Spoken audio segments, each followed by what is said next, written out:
During their respective careers as some of the most deadly and effective bounty hunters across the entire galaxy, both Jango Fett and his son Boba Fett utilized a modified Firespray 31 class patrol and attack craft. It was heavily customized to suit the complex profession of bounty hunting and became widely feared across the galaxy. But its name, Slave One, has always been a bit of a mystery. Why is it called that? And unfortunately, with the information currently available, there's no definitive answer to this. One explanation, according to legend, is that after a battle against the Jedi, Jango Fett was sold into slavery. Eventually he escaped, but upon acquiring his now famous starship, he named it Slave One as a reminder of his past. Regardless of whether this is true or not, this explanation doesn't make a whole lot of sense to me.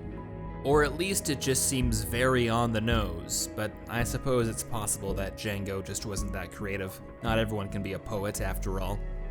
But if you'll indulge me, I'd like to offer another possible explanation. And to be clear, this is just my opinion. I have no reason to believe this is true whatsoever.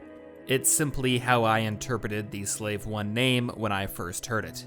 Now obviously, both in our reality and that of the Fetts, the term slave has a very apparent definition, that of a person owned or entrapped by another. But there's a slightly different definition out there.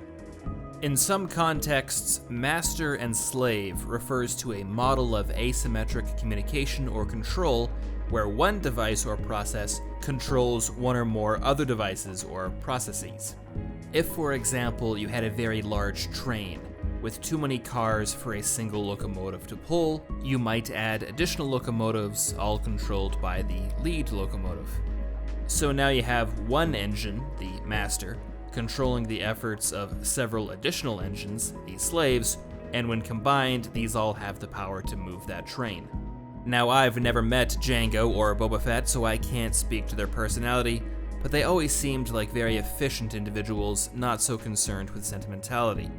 I would not be surprised if they saw their ship more as a tool rather than a home or trusted partner.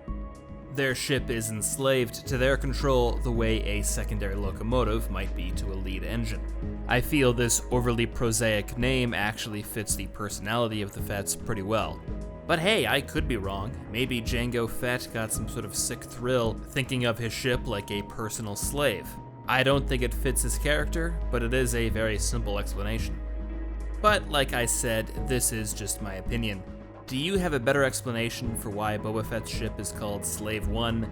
Let me know in the comments below, and until next time, this has been a Templin Dispatch.